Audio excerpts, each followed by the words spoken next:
there is a question almost nobody asks. Not because it has no answer, but because the answer quietly changes the way you see every relationship you have ever trusted.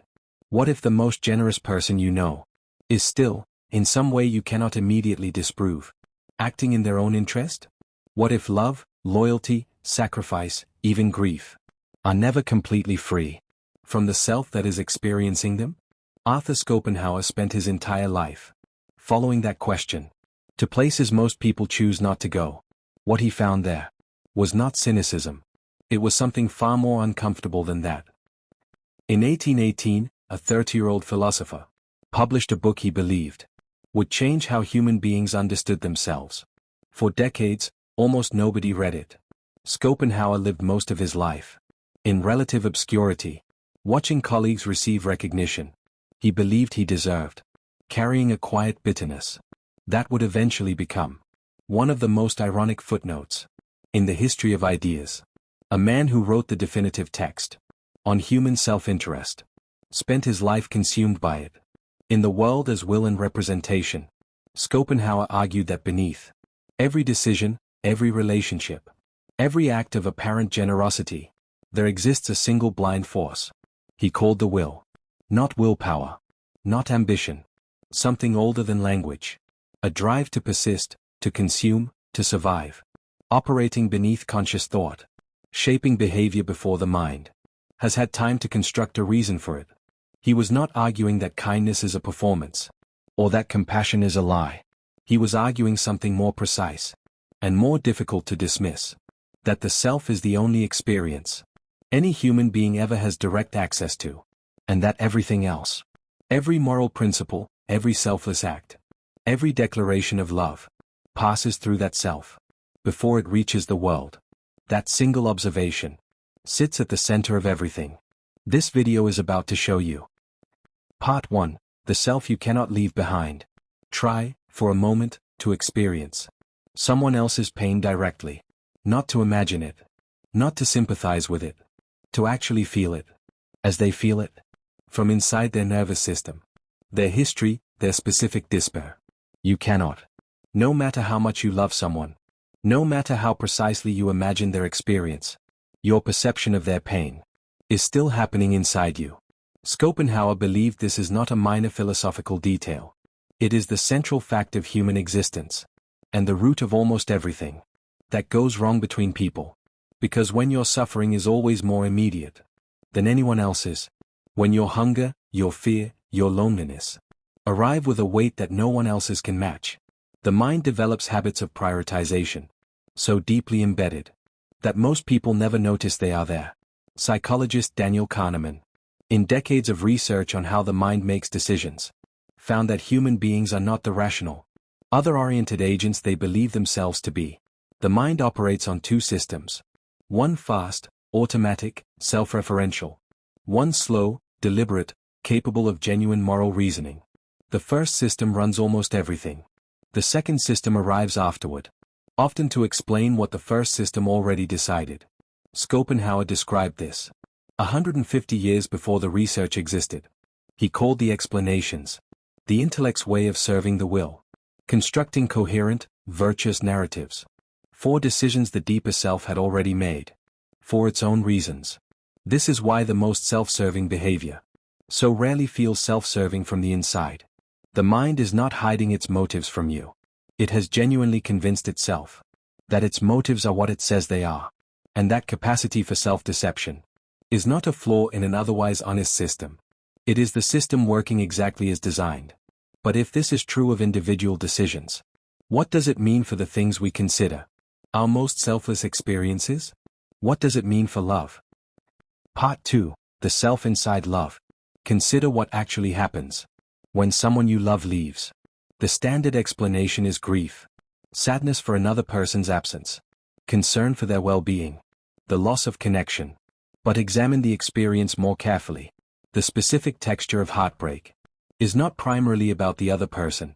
It is about the sudden absence of what that person provided inside your own psychological world. The routines that no longer make sense. The future that has been removed. The version of yourself that only existed in relation to them. suddenly without its reference point. John Bowlby, the psychiatrist who developed attachment theory in the mid-20th century, spent years documenting how close relationships become structurally embedded in a person's sense of safety and identity. What Bowlby found was that when an attachment figure disappears, the nervous system responds, not as though a separate person has left, but as though something internal has been removed. Schopenhauer would have recognized this immediately. He argued that love is not the selfless experience. We prefer to believe it is, not because it contains no genuine care, but because it is impossible to separate what we feel for another person from what that person has become.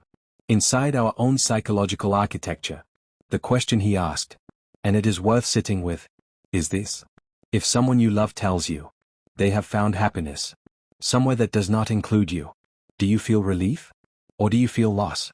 Most people already know their honest answer, and that answer contains information about the nature of love that Schopenhauer believed most people spend their entire lives carefully avoiding. This does not make love fraudulent. It makes love human, which is a more complicated thing. But love is only where the pattern becomes visible. Once you see how the self operates inside the experience we consider most pure, you begin to notice it in places far less romantic than that. Part 3. Where psychology agrees, and where it pushes back. Schopenhauer's view of human nature sat largely ignored by science for a century. Then, in the latter half of the 20th century, researchers began arriving at conclusions that made his ideas difficult to dismiss. Social psychologist Daniel Batson spent decades investigating what he called the empathy-altruism hypothesis, the question of whether genuine, selfless concern for others actually exists, or whether all apparently altruistic behavior ultimately serves the actor's own psychological needs. His research produced a genuinely complicated answer. Batson found evidence that empathic concern, feeling something for another person's suffering, can produce behavior that genuinely prioritizes the other person's well-being over the helper's own. This is where Batson and Schopenhauer diverge. Schopenhauer believed compassion was possible. In fact, he considered it the foundation of ethics. But he remained skeptical that it was ever completely disentangled from self-interest. Batson's research suggests it sometimes is. But here is what both agree on, and what makes their combined picture more unsettling than either alone. Even if genuine altruism exists, the mind cannot reliably tell the difference between genuinely selfless motivation and self-serving motivation, dressed in the language of care. Jonathan Haidt, in his research on moral psychology, demonstrated that human beings typically experience their moral judgments as reasoned conclusions, when they are almost always emotional reactions. That reasoning is recruited to justify afterward. In other words, we feel what we want to do. Then we construct a story about why it is right. Schopenhauer called this the intellect, in service of the will. Haidt called it the rider and the elephant, the rational mind believing it is steering, while the emotional self has already chosen the direction. Different centuries, different disciplines, identical observation. The implication is not that morality is fake. It is that moral certainty, the absolute conviction that your motives are what you say they are, is one of the least reliable feelings the human mind produces. And the people most convinced of their own selflessness are often the ones least likely to question it. Part 4. How selfishness hides in plain sight. The obvious forms of selfishness are easy to identify and easy to dismiss.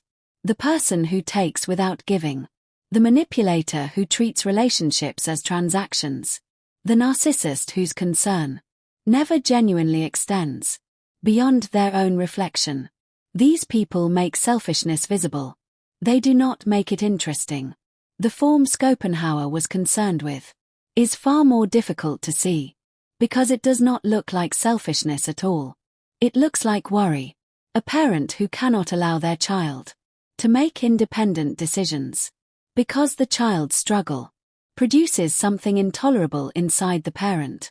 Not just concern, but a kind of helplessness that the parent cannot sit with. The protection is real. The love is genuine.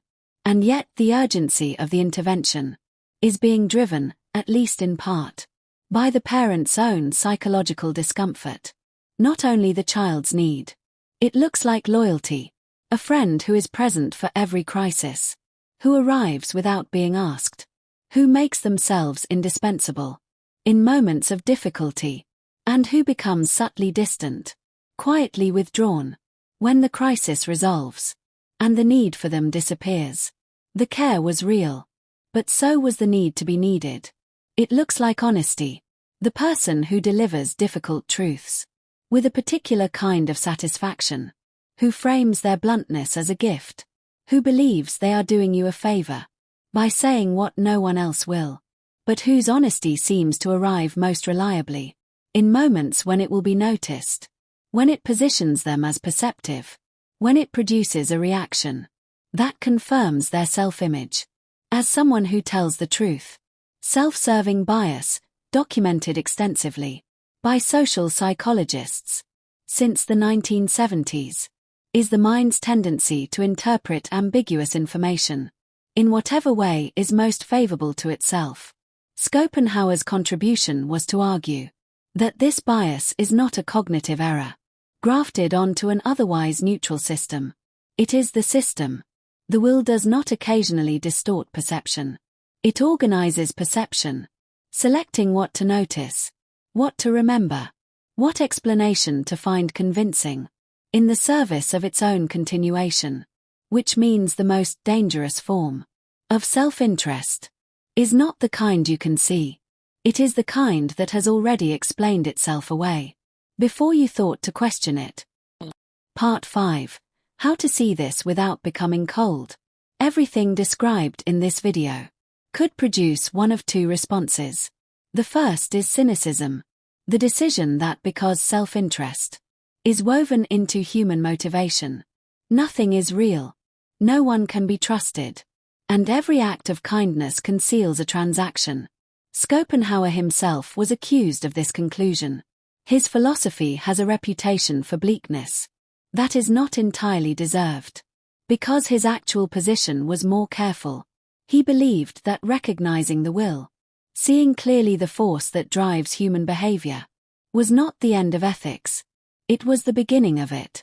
He argued that compassion, genuine compassion, was possible precisely because the same will that drives your self-interest is operating inside every person you encounter, to see another person's suffering clearly, not as an abstraction, not as a problem to be managed, but as an experience as real to them as yours is to you, was, for Schopenhauer, the foundation of everything that could be called moral.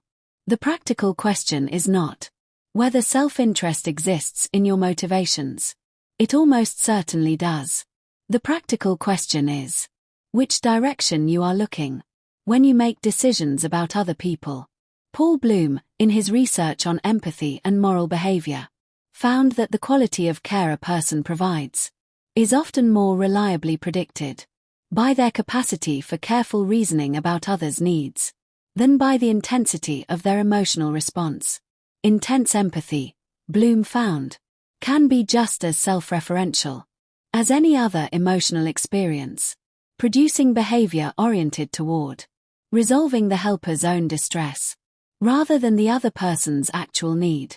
Schopenhauer would not have been surprised. What he suggested, and what this research quietly supports, is that genuine other orientation requires something more demanding than simply feeling strongly. It requires the willingness to question whether what you are feeling is actually about the other person, or about what their situation is producing inside you. That question is uncomfortable to sit with honestly, which is, perhaps, exactly why most people never ask it. Schopenhauer died in 1860, largely unrecognized, in a Frankfurt apartment, with his poodle beside him. The irony that his final years were spent attached to an animal, a creature that required nothing from him except presence, was not lost on the scholars who came after him. He had spent his life arguing that human relationships are complicated by the self in ways that animal companionship is not. The dog did not need him to be anything, did not measure him, did not quietly compete with him, did not construct a version of care that served its own psychological needs. Whether that reading of his life is accurate is less important than what it suggests. The people who most thoroughly understand a particular kind of human suffering are often the ones most shaped by it. Schopenhauer's insight into self-interest was not purely academic. It was a man examining himself with the same uncomfortable precision he applied to everyone else. That precision, the willingness to ask, what is actually driving this? Beneath the story I find most flattering is not a path to coldness. It is the only path to the kind of care that genuinely serves another person, rather than the version of yourself that needs to be seen as caring. The question is not whether the will exists inside you. It does. The question is whether you are honest enough to notice it. Cognilux. We don't motivate. We clarify. Subscribe before someone uses this on you.